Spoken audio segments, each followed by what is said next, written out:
In the name of Allah, the most compassionate, the most merciful, dear friends and fellows, look, poverty, being poor is something really bad.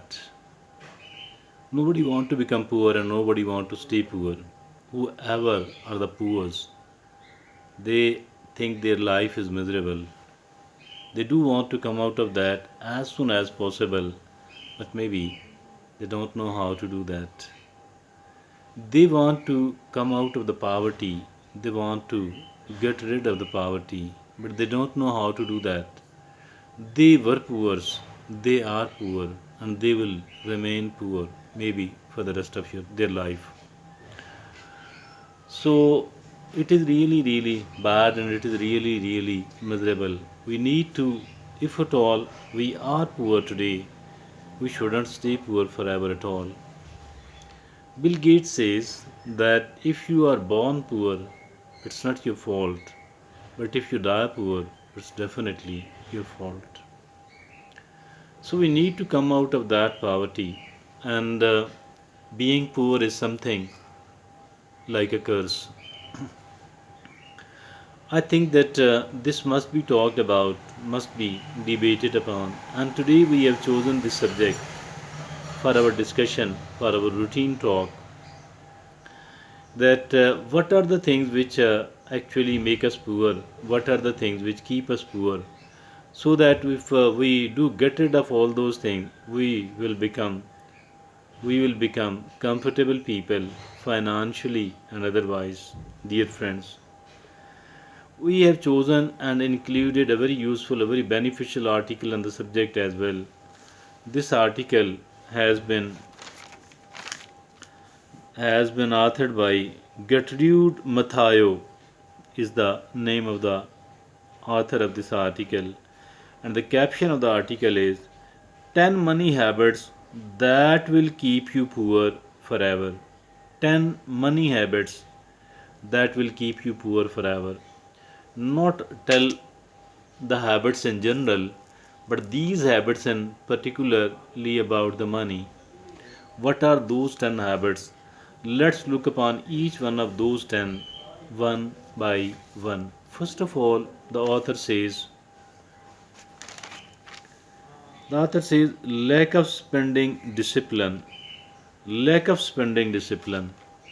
Discipline in the life is very, very important indeed, and that is essential for the good life.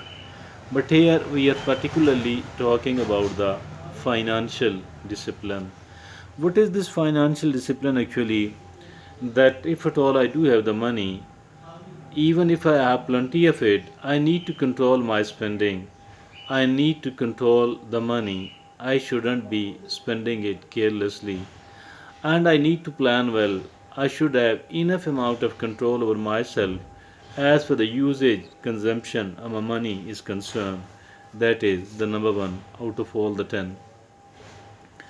The number two is that lack of earning power. Lack of earning power. Earning power, lack of earning power.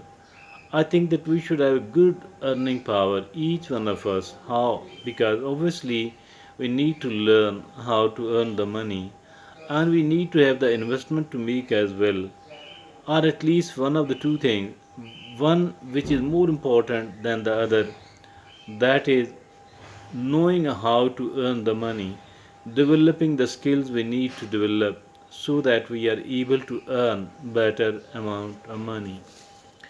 That was the number two. Number three, author says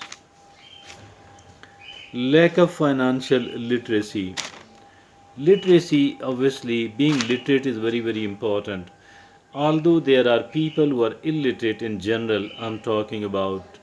Now, a new term has been coined by whom? By Robert Kiyosaki, the author of the very, very famous book Rich Dad, Poor Dad. It is about the financial literacy. So we need to learn the financial literacy. We should be financially literate. There are certain families here in Indo Park, they are taught this financial literacy at their homes. Even if they are absolutely uneducated otherwise, they will be at least having the financial literacy. They will be knowing all that about the things about money, how the money can be earned, excuse me, how the money can be saved well, etc., etc., etc. What are the assets and what are the liabilities? What are the threats to my money? What can multiply my money, etc. All of that is, comes under the banner of financial literacy. We need to learn the financial literacy. The next is, you know, you are not paying yourself first. You are not paying yourself first. What is this thing? Aim to save or invest. Aim to save or invest a portion of your income before you pay your bills, before your routine expenses, before the routine expenses. Take out a bit of the money and invest it at a very good place. This, the money you take out should be like, a reasonable proportion of their money. The next, then the fifth is impulsive buying. If you are buying impulsive buying, what is that impulsive buying? A person sees something and without thinking whether I should buy it or not, whether I should buy it now or not, you know, without, carefully considering it, they spend the money upon it. They see a restaurant and they just get in that without thinking whether they need to eat now and what kind of the food they need, whether they can afford this sort of restaurant, etc., etc. So that is very important. Impulsive buying. And it is said that if you are buying the things which you don't need, if you are buying the things which you don't need, sooner you will be selling the things which you need. Sooner you will be selling the things you need. The next is selling your time for money. Selling your time for money is your only income. What is this? People are, employed on the monthly salary, weekly or daily salary. So they are being paid for their time.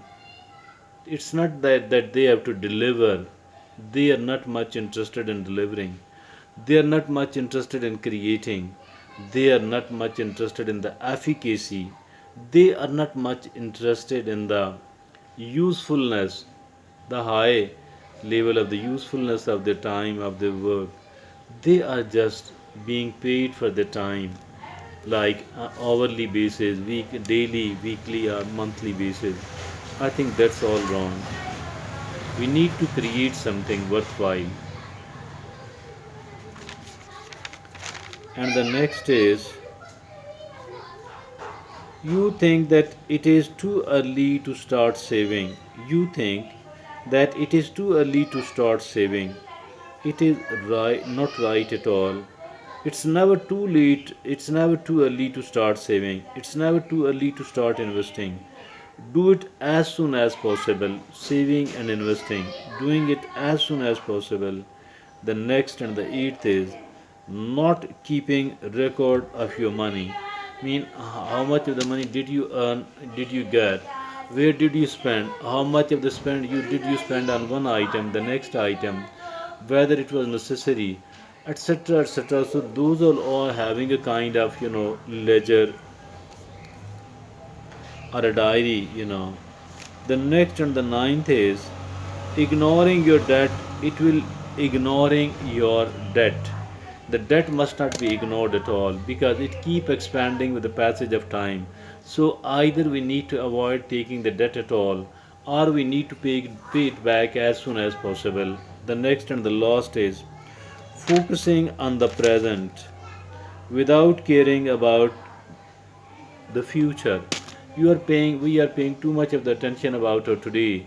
We want to live happily, we want to enjoy it more, but we are not much interested that we need to look into the future. What will be my future needs, and how can I be able to fulfill those needs of mine? Look and peep into the future quite often. It is really, really important. So these were the 10 things these are the 10 habits which keep us poor for all the time for the rest of our life. So we don't have to be poor for all the time. So we need to get rid of all these 10 habits. If at all we do get rid of all these 10 habits, let me assure you of one thing, that inshallah we will be able to come out of the poverty, and we will be able to start leading a good life. Thank you.